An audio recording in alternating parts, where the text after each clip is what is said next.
Saludos, amigas y amigos, bienvenidos a este vuestro canal. Hoy voy a hablar de la lesión 133, si Dios quiere,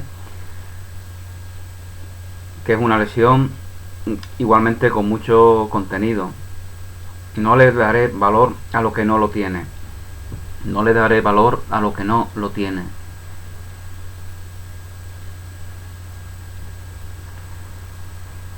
Bueno, pues en esta lesión se nos insiste de nuevo en la idea de que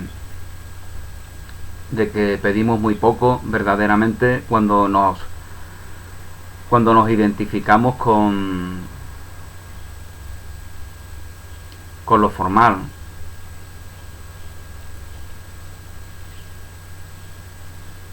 No pides demasiado de la vida, al contrario, pides demasiado poco, porque para ti está disponible todo, puesto que Dios te lo da todo. Dios te lo da todo.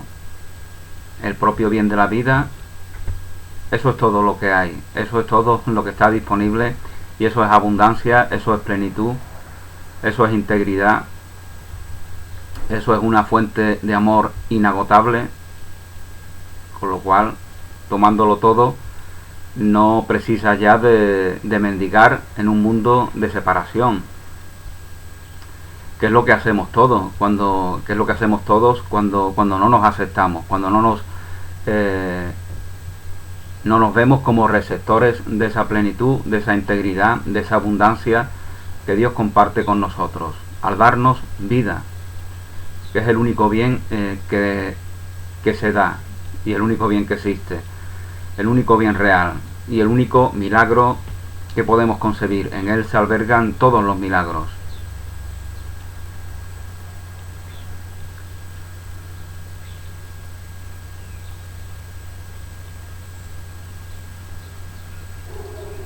Cuando dejas que tu mente se ocupe de asuntos corporales, de lo que compras, de lo que es importante conforme a los patrones del mundo, te estás invitando al pesar, no a la felicidad.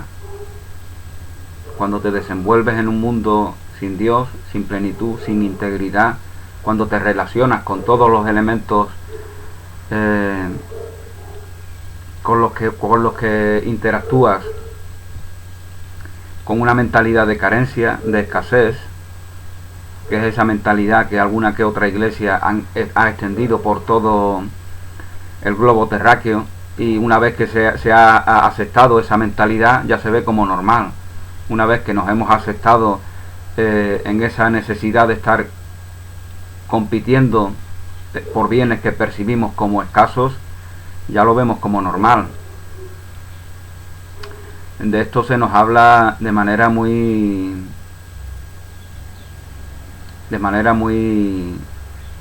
precisa en esta lesión. Por eso es tan importante, por eso os invito a que la leáis y a que escuchéis a los maestros y facilitadores que comparten sus puntos de vista sobre ella.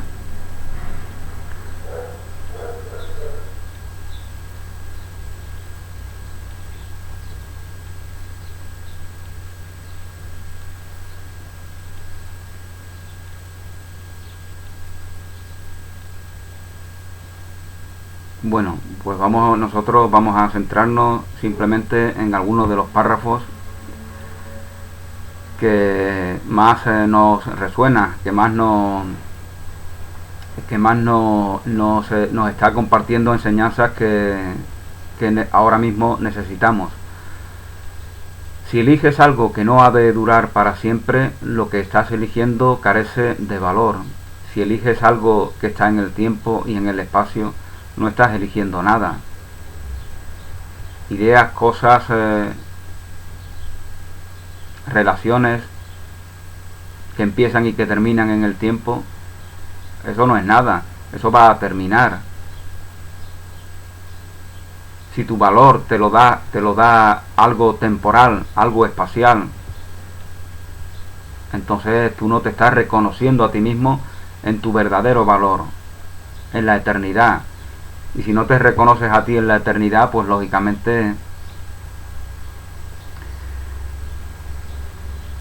necesitas enfocarte en los elementos temporales y espaciales, y en ellos de manera mecánica, de manera automática, al no aceptar la plenitud, la integridad, la eternidad, la salud, la bondad, la belleza, el amor, al no aceptarte a ti mismo en esos valores, de manera automática te enfocas en elementos que te van a proveer de una aparente integridad, de una aparente plenitud, de una aparente felicidad, pero sabes perfectamente que todos esos elementos, que esas relaciones dependientes en las que estás inmerso, van a terminar.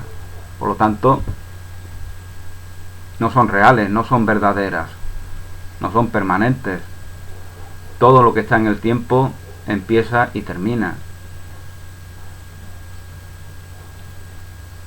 Por eso todo el que se cree en el tiempo, todo el que se cree en el espacio, inconscientemente le rinde culto y pleitesía a un Dios llamado muerte, que es el que determina todas sus relaciones, todas sus emociones, todos sus pensamientos. Todo el mundo cree en un Dios, todo el mundo venera, reverencia a un Dios, al Dios de vida eterna o al falso Dios de la muerte.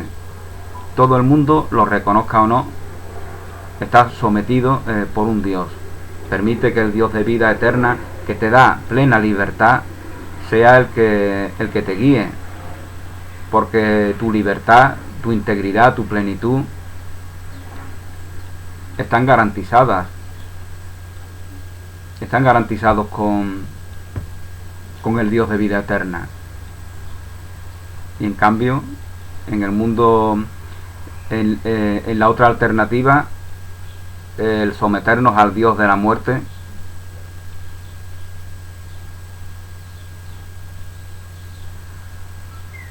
nada de ello se nos da, porque nos estamos negando en nuestra auténtica naturaleza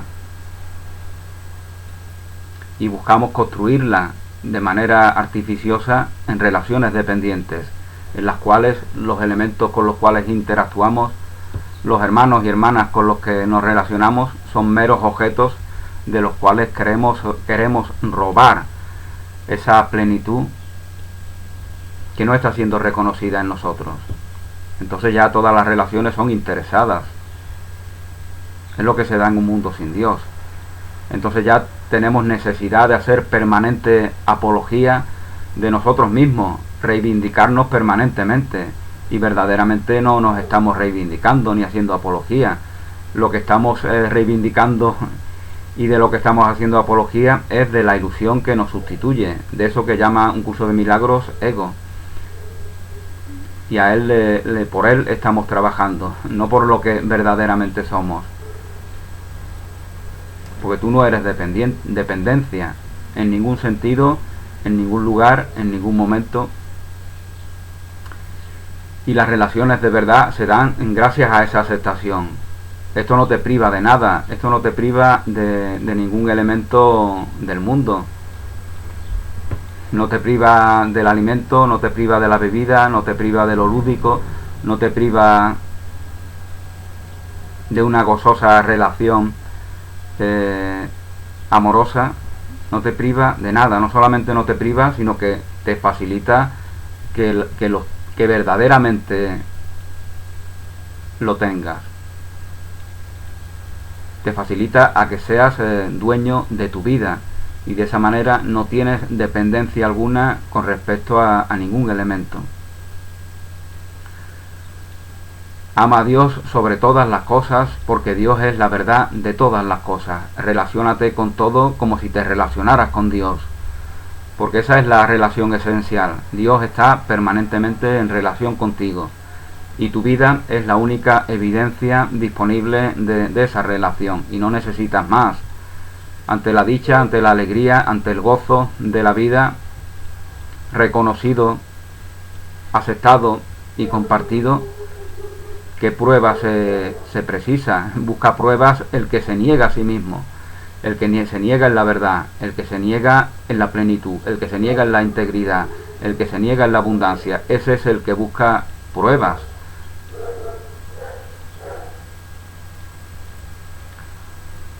Por eso decía Jesús de Nazaret, no se os dará ninguna prueba. A esos que se confrontan, que se oponen, no se les va a dar ninguna prueba de la que ya se les ha dado. La verdad de la vida que eternamente está en ti.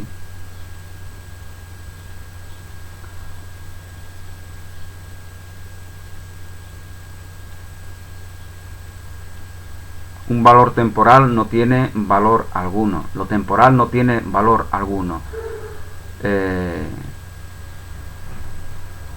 Como eso que dicen en algunas iglesias, ¿no? Hasta que la muerte os separe. Los que se aman, el amor es más fuerte que la muerte. La muerte es una ilusión, el amor es la verdad. Por lo tanto, la muerte no separa a nada ni a nadie. La muerte es la ilusión que está en el tiempo. Es una blasfemia decir que la muerte nos separa. Somos verdad en el amor. Y el amor es eterno.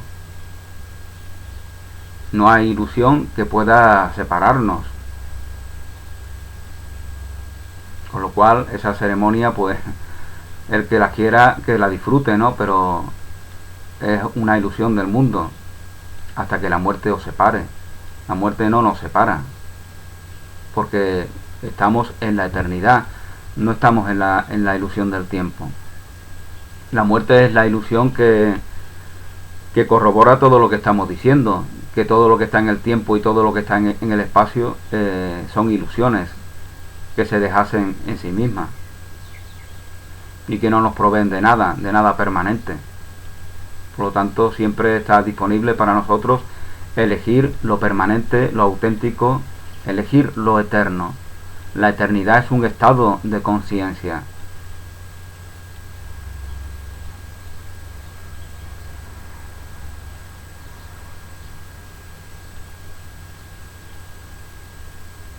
Y todo el mundo, sin excepción, disfruta de este estado de conciencia, aunque no sea consciente de ello. Todo el mundo disfruta de la plenitud del amor, de la plenitud de la bondad que es ese bonding, como se dice en inglés, que nos mantiene eternamente unidos.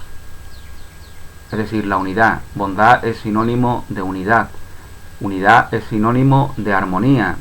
Armonía es la manera en la cual la diversidad se relaciona amorosa y gozosamente, porque esa es la voluntad de Dios. Dios crea en la unidad y se manifiesta esa creación en la diversidad. Dios crea en la unidad. El hombre, la condición humana, que siempre pone condiciones y por eso es la condición humana, fabrica, inventa, concibe, queriendo emular a Dios en la separación, y todo lo que inventa, fabrica y concibe, pues empieza y termina como todas las cosas de las que estamos hablando, que están en el tiempo y en el espacio. El hombre no hace más que mover cosas. Da igual que invente el ordenador más maravilloso, que escriba la novela más fantástica, lo que estamos haciendo es hacer uso de lo que ya ha sido inventado. Estamos moviendo cosas que ya estaban ahí, no estamos creando. Por eso el artista es el único que expresa voluntad de crear, y ese es el primer paso, voluntad de crear. Por eso la madre crea la vida. Ese es el milagro de la vida, y ese es el misterio incomprensible, lógicamente, para la mente limitada, aprendida, condicionada del ego, para la mente que no es la verdadera mente. La madre crea porque comparte amorosamente su naturaleza. Y la inmaculada concesión que simboliza la Virgen María nos da noticia de esa creación que no precisa de ningún apoyo, de esa creación que se da de por sí, de la verdad que se mantiene de por sí. es el compartimiento amoroso de la vida. Las almas están en la eternidad. Los cuerpos no tienen almas. Las almas usan como medio de comunicación, como útiles, como herramientas, los cuerpos, como usamos las palabras, como usamos todos los elementos que están al servicio del servidor, para así manifestar amor aquí y ahora, para así compartir la verdad aquí y ahora, haciendo uso de esas herramientas que cuando las sobrevaloramos, cuando creemos que somos estos cuerpos, realmente las estamos despreciando. Por eso no es extraño que el monje se encierre en una cueva a fustigar su cuerpo, si verdaderamente lo odia, lo desprecia, porque cree que es un cuerpo. Los que creen que son cuerpos se odian a sí mismos por creerse que son cuerpos. Los que creen que son cuerpos se consideran inferiores, ¿no? Vemos las feministas que se enfrentan al supuesto poder del patriarca. ¿Qué les sucede? Que creen que son cuerpos y ven sus cuerpos de mujer y ven los cuerpos de hombre y dicen: el cuerpo nuestro parece más débil, parece más frágil, parece que es menos potente. Entonces sienten odio hacia sus propios cuerpos y por lo tanto ese mismo odio lo sienten hacia los cuerpos de los que creen que son superiores, porque esto es una paradoja. Creen que los hombres son superiores. Yo, como no lo creo así, tiendo más a creer lo contrario, tiendo más a creer que las mujeres son superiores, ¿no? Por eso el mundo está lleno de hombres, las cárceles del mundo están llenas de hombres, hay pocas mujeres, ¿no? Genocidas de la historia, ¿cuántas mujeres hay? Los males del mundo verdaderamente los llevan a cabo los hombres, ¿no? Porque han sido los peones que el sistema ha utilizado. Son más mentales, han sido más cerebrales, son más condicionados, se ven en la necesidad de manera más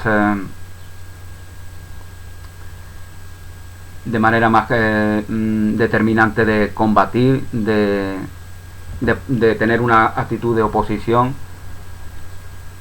Ahora vemos muchas mujeres así, porque son educadas como los hombres lo han sido durante siglos. Por eso vemos mujeres que se enfrentan, que combaten, en lugar de que se dé esa aceptación de su belleza, de su integridad, de su plenitud, y permitir que la conciencia de unidad sea la que determine sus emociones, sus pensamientos, sus relaciones.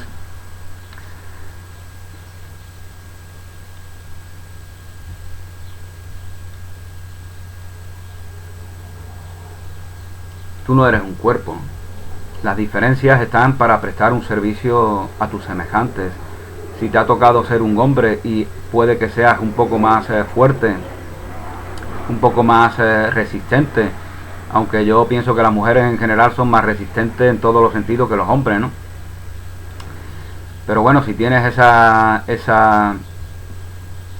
esos elementos, es para servir a tus semejantes, no son tuyos.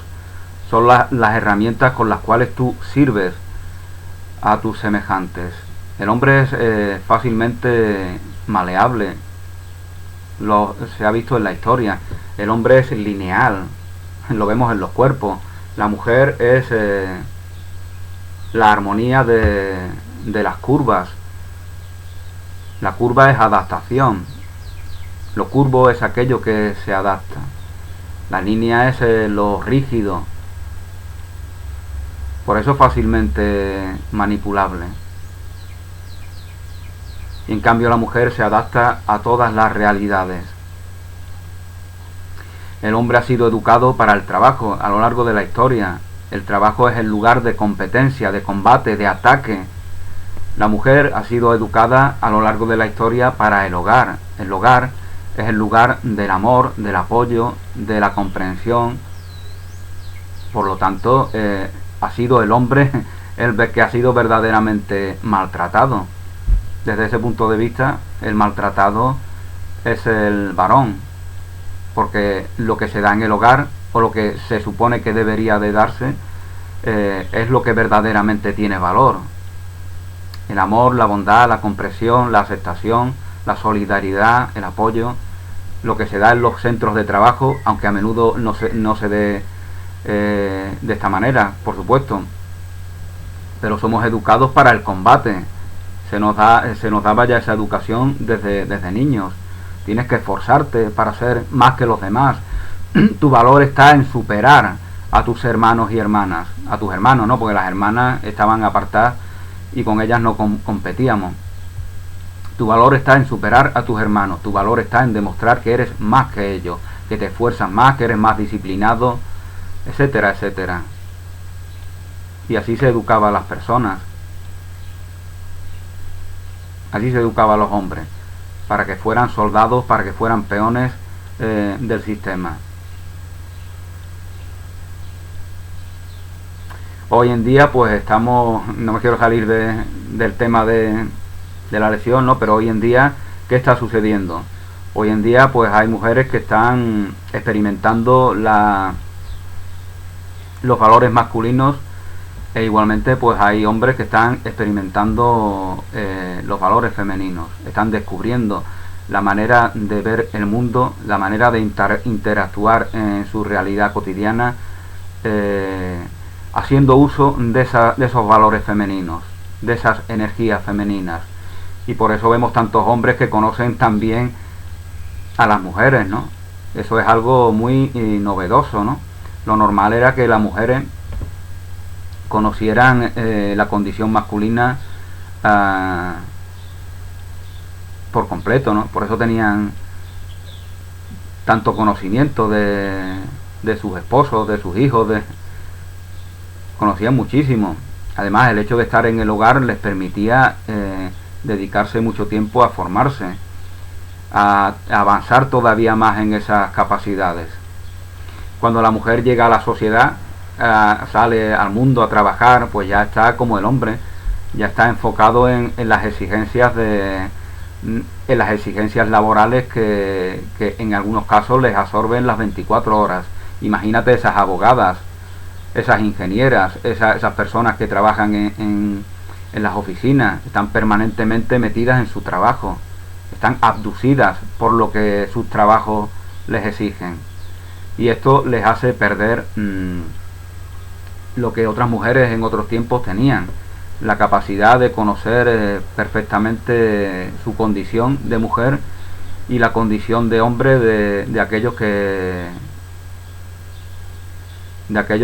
eran sus compañeros. El rol de mujer y el rol de varón. La humana es una condición, como decíamos. Por lo tanto, la condición humana también es una herramienta de la cual disponemos. El rol de mujer, el rol de hombre es una herramienta más de la cual disponemos. Hacer apología de ese rol es evidenciar falta de estima de interpretar ese rol. Es como el actor o la actriz. Ella hace su trabajo y no tiene por qué decirle a nadie lo bien que lo ha hecho, si sabe que siempre lo hace lo mejor posible. Pues el rol no es más que un papel que interpretamos.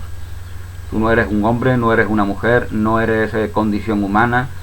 Tú eres un ser divino que hace uso de todas las herramientas que están disponibles. Y esa conciencia es la que te provee de lo que más te conviene a ti.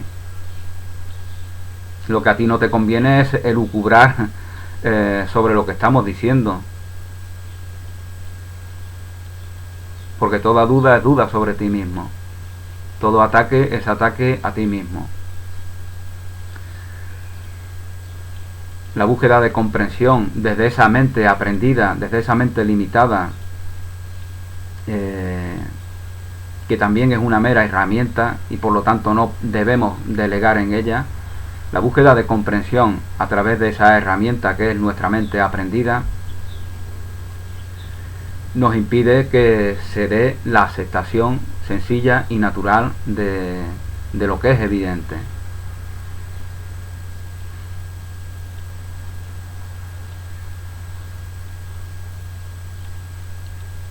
En ti está la voluntad de crear conforme a la verdad o la voluntad de fabricar una realidad ilusoria en la cual recibes los aprendizajes que te son pertinentes en esa realidad ilusoria. Si tienes voluntad de crear, de compartir, de amar incondicionalmente, pues tu realidad manifestará esa voluntad inquebrantable, esa voluntad incondicional por la cual tú ya te has decidido. Esa es la voluntad que se alinea con la voluntad de Dios. Esa es la voluntad que en última instancia reconoce que verdaderamente es la misma voluntad de Dios.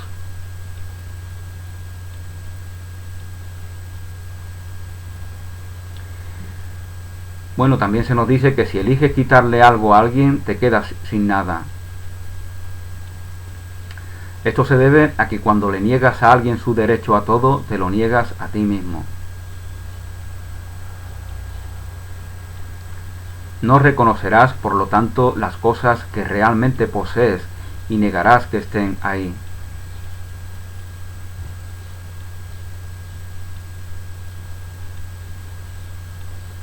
Aquel que trata de apropiarse de algo se ha dejado engañar por la ilusión de que puede ganar mediante la pérdida de otro. Las pérdidas, sin embargo, solo pueden ocasionar más pérdidas, eso es todo. Bueno, este párrafo es importante también porque en él se nos está definiendo el porqué de la miseria, el porqué de las guerras, el porqué de los ataques, de las hambrunas. Justamente por eso, por la mentalidad de escasez, por la mentalidad de carencia.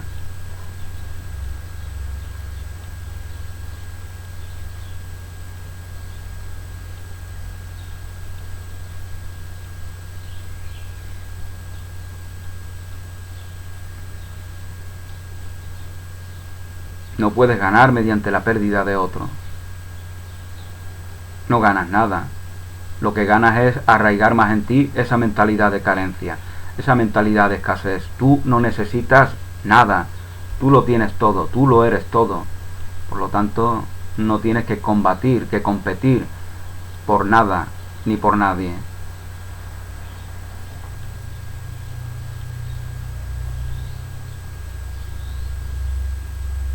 Simplemente compartes tu conciencia de abundancia de manera natural.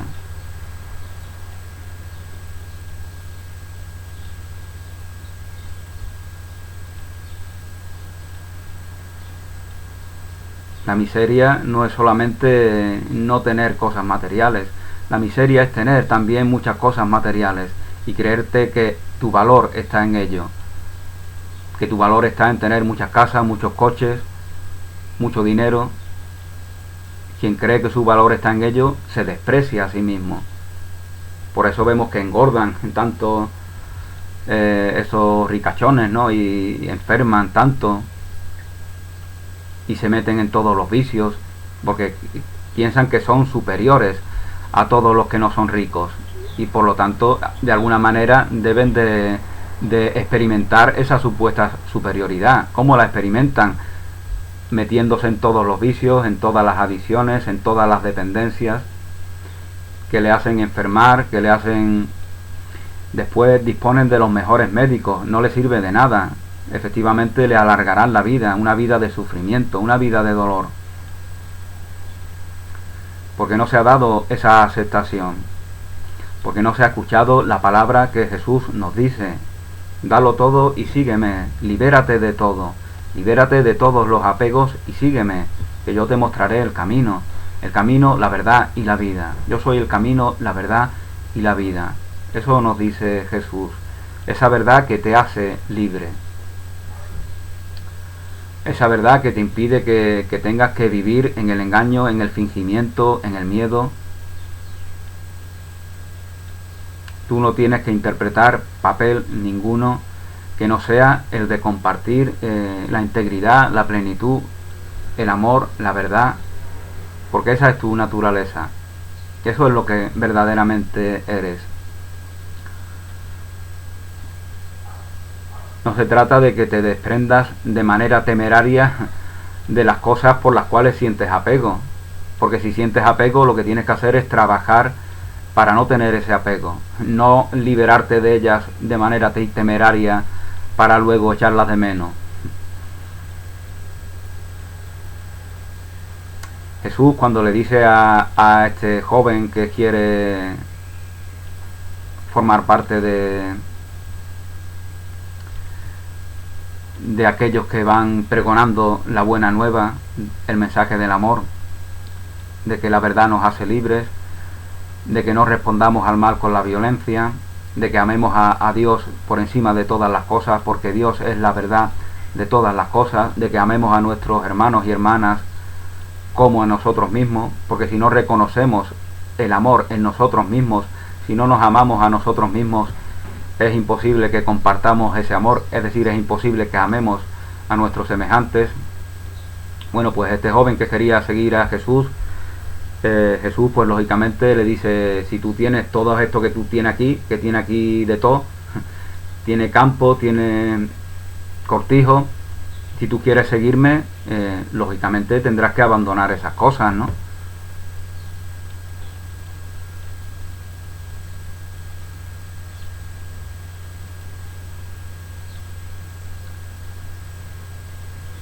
Si quieres seguirme, no físicamente, si quieres seguirme conforme a las enseñanzas que yo estoy compartiendo, pues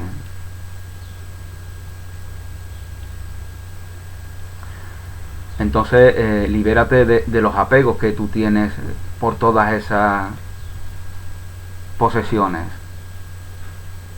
porque ellas te están cegando y no están permitiendo que tú te reconozcas en lo que verdaderamente eres. Y si estás capacitado para liberarte plenamente de ellas, pues libérate plenamente de ellas y dadlas a los pobres, dadlas a los que los necesiten. Y si no estás capacitado, pues sigue con ellas, pero por lo menos desapégate de ellas, porque tú no eres tus posesiones. Eso es lo que nos dice Jesús.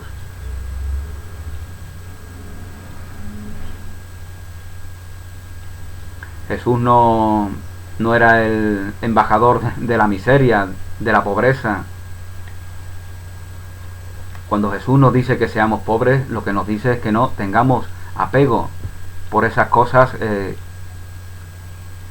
que no nos proveen de nada.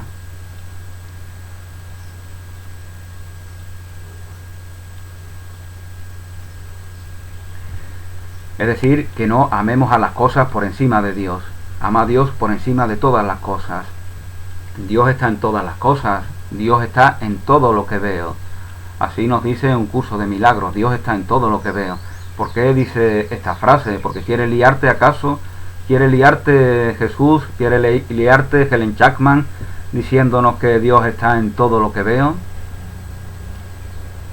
No, Dios está en todo lo que ves, porque Dios está en tu mente, porque Dios es tu realidad, porque Dios es tu verdad.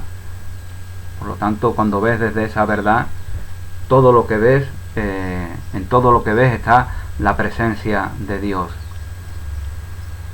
Dios no creó este mundo, decía un facilitador norteamericano que dice que eso es lo que dice un curso de milagro. ¿Cómo va a crear lo que no es real? Este mundo no es real. Un mundo sin Dios no es real. Dios crea compartiendo su naturaleza.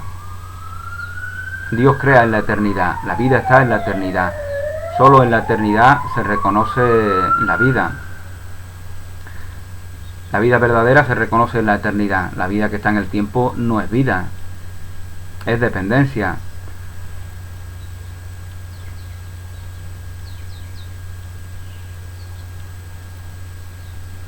Es algo que se da bajo la idea de la separación. Pero nosotros aquí ahora sabemos y estamos capacitados para reconocer la verdadera vida, la vida que se da en la eternidad. Y eso siempre está disponible, y eso, como os comentaba al principio, es algo que todos, sin excepción, hemos experimentado.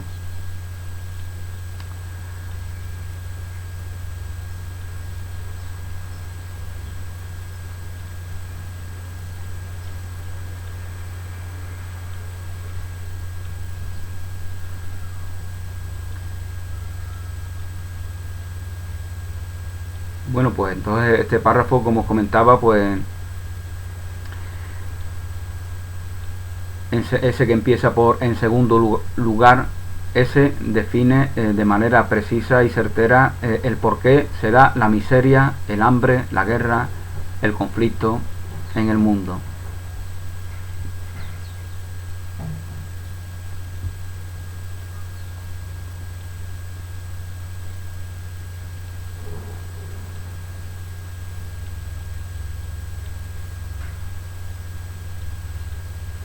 Y hay otro párrafo también bastante curioso, ¿no? Que dice que los objetivos del ego son obvios para todo aquel que se toma la molestia de examinarlos. Nunca estoy enfadado por la razón que creo.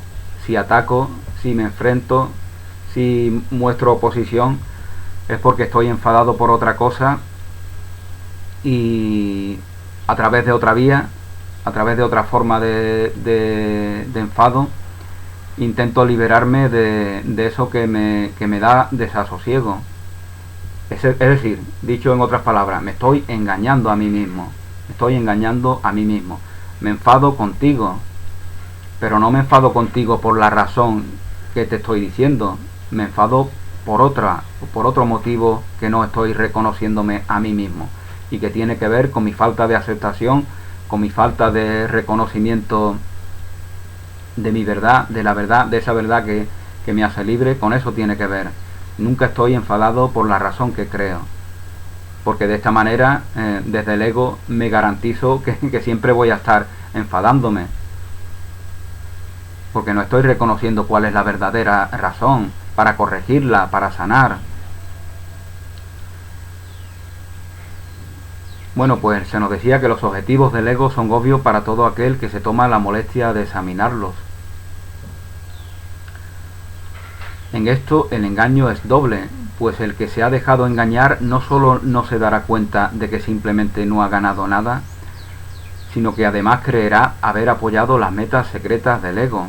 Esto nos alude a los remordimientos de todos aquellos que se esfuerzan por ser mejores, como si se tratara de esforzarse, como si se tratara de seguir una disciplina.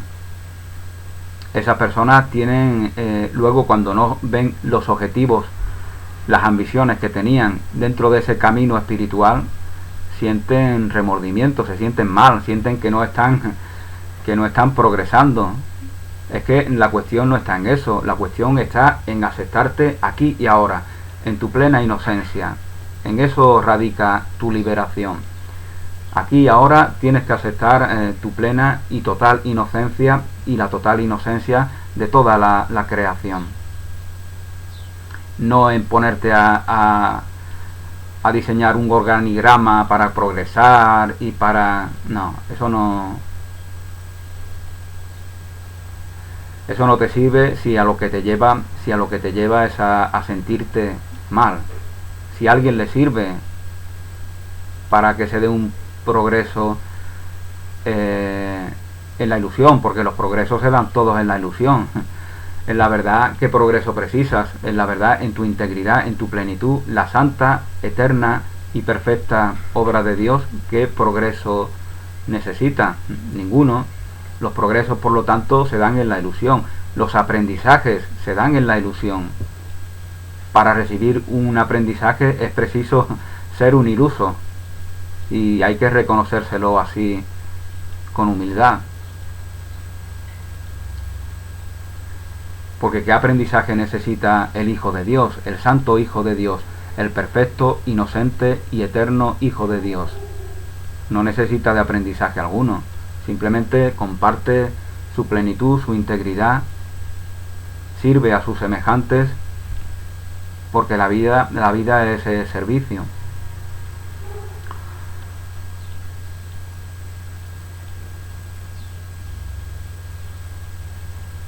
Pues se nos dice que en este caso el engaño es doble, es decir, se nos está hablando de que esa persona está en una situación aún peor.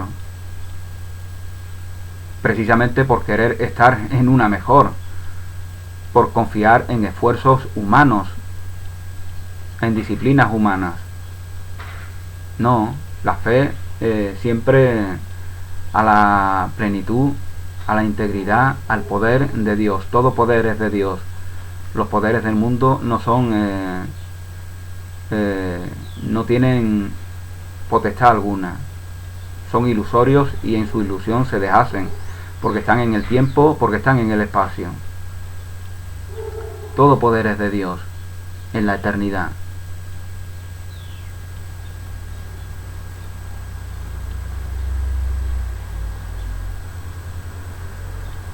En la eternidad se da la verdadera relación.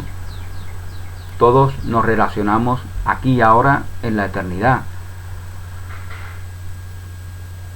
Todos estamos en unidad en la eternidad. Si nuestro enfoque aprendido, que lo hemos aprendido desde que vinimos a este mundo, desde que estábamos en el seno de nuestras madres, ahí ya estamos aprendiendo. Si nuestro enfoque ha sido el apuntar a lo perecedero, a lo pasajero, a lo temporal, pues lógicamente estamos permitiendo que ese enfoque determine cómo nos interpretamos, y por lo tanto nos incapacitamos a nosotros mismos para reconocernos en la eternidad donde siempre estamos.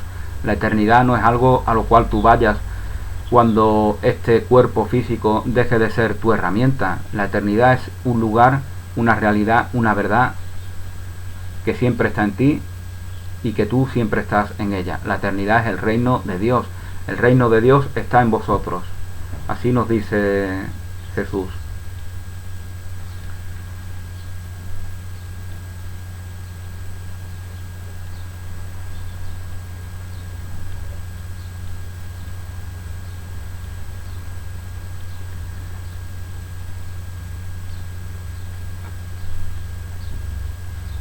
Bueno, pues esta falsa guía del ego nos enseña que lo que es un error es creer que los pecados son tan solo errores.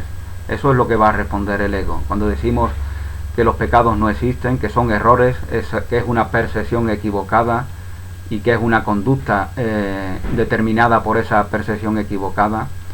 Cuando afirmamos eso, pues lógicamente el que tiene fe en el pecado es el que es movido por esos aprendizajes que nos condicionan, va a decir que lo que es verdaderamente es un error es creer que los pecados son tan solo errores, pues de ser así, ¿quién pagaría sus pecados?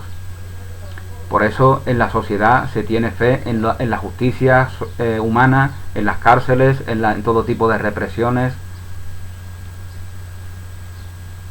porque se tiene fe en el pecado, es fe en el castigo.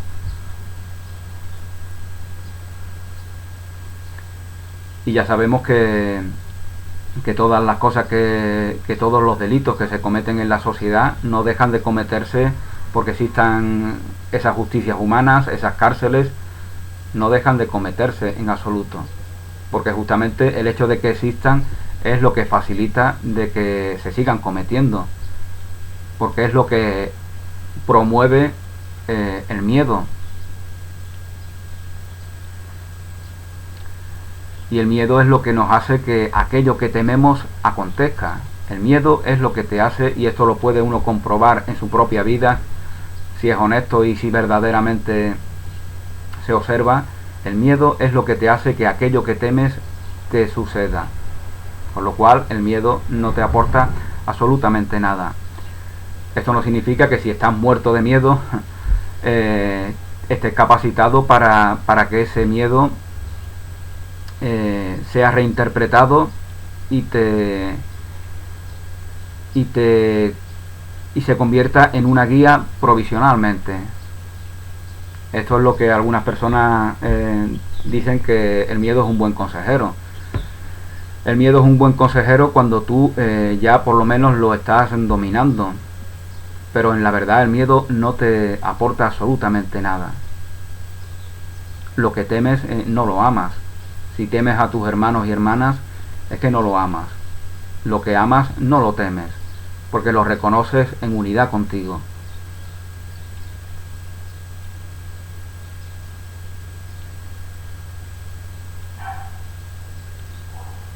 Al cielo se llega con las manos vacías y las mentes abiertas. Al cielo se llega con las manos vacías y las mentes abiertas. Una mente aprendida es una mente cerrada, una mente condicionada es una mente cerrada. Una mente que piensa, y el pensar humano siempre se da bajo la premisa de la separación, es una mente cerrada. Se nos anima a tener unas mentes abiertas. El que piensa es que no reconoce lo que es evidente. Pensar es un retraso mental. Eso nos dice Antonio Blay. Pensar es algo transitorio. Pensar es algo que creemos necesitar. La evidencia es un estado de conciencia superior, porque ya no precisas de pensar en esto y en aquello, ya lo ves desde la luz. Ya lo ves desde la luz. Entonces el que se nos diga que no pensemos se nos está diciendo que nos idioticemos, se nos está diciendo que trascendamos esa limitación.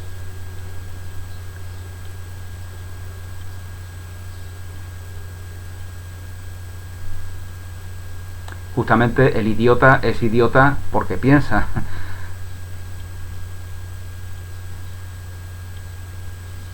Porque busca una explicación a lo evidente. Busca una explicación a lo evidente. ¿De dónde vamos? ¿A dónde venimos? Esas son las preguntas que se hace el que no se acepta plenamente en la verdad de la vida.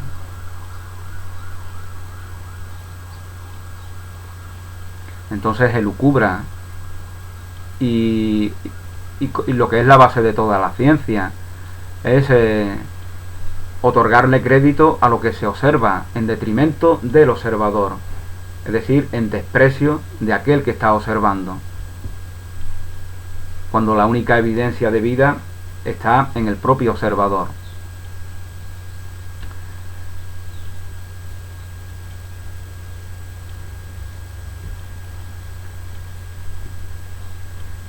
Bueno, pues se nos decía que al cielo llegamos con las manos vacías y las mentes abiertas. Al cielo llegamos desapegados de esas herramientas mundanas que simplemente están para servir al servidor, y con las mentes abiertas, porque las mentes abiertas acceden a la verdad, a esa que nos hace libres, y la mente que no es abierta simplemente es una mente dependiente cuyo valor está siempre en la relación que mantiene con aquello con lo cual se está oponiendo. Por eso en el mundo vemos tantas oposiciones. La política, todos tienen que estar en oposición, porque así se dan visos de realidad. Si esa oposición deja de darse, entonces ya nos exponemos a enfrentarnos a la noche oscura del alma, al vacío de vernos que no somos nada si no estamos en oposición. Y eso es muy duro para aquellos que creen que la verdad de la vida está en esas dependencias sociales,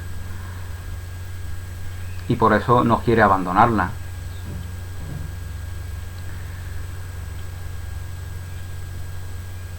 Y lo que no saben, desgraciadamente, es que ese aparente vacío verdaderamente es estar en disposición de aceptar lo que lo es todo.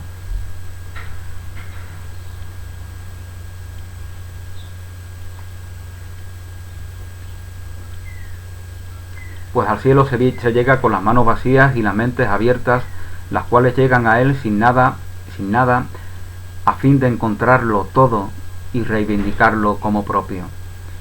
Hoy intentaremos alcanzar este estado, dejando a un lado el autoengaño y estando sinceramente dispuestos a darle valor tan solo a lo que en verdad es valioso y real. Nuestras 2 sesiones de práctica larga de 15 minutos cada una deben de comenzar con lo siguiente: no le daré valor a lo que no lo tiene, no le daré valor a aquello que no lo tiene, y solamente iré en pos de lo que es valioso, pues eso es lo único que deseo encontrar. No le daré valor a lo que no lo tiene, le doy todo el valor a lo que verdaderamente lo tiene, a lo que se mantiene de por sí, a lo que no es dependiente, a lo que es íntegro.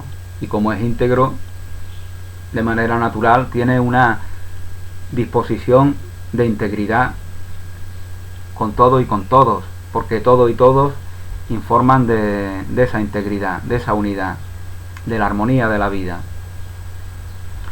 Bueno, pues esta es mi reflexión sobre esta lección 133. Disculpas por haberme extendido tanto. Muchas gracias por vuestra atención, bendiciones y hasta una nueva oportunidad.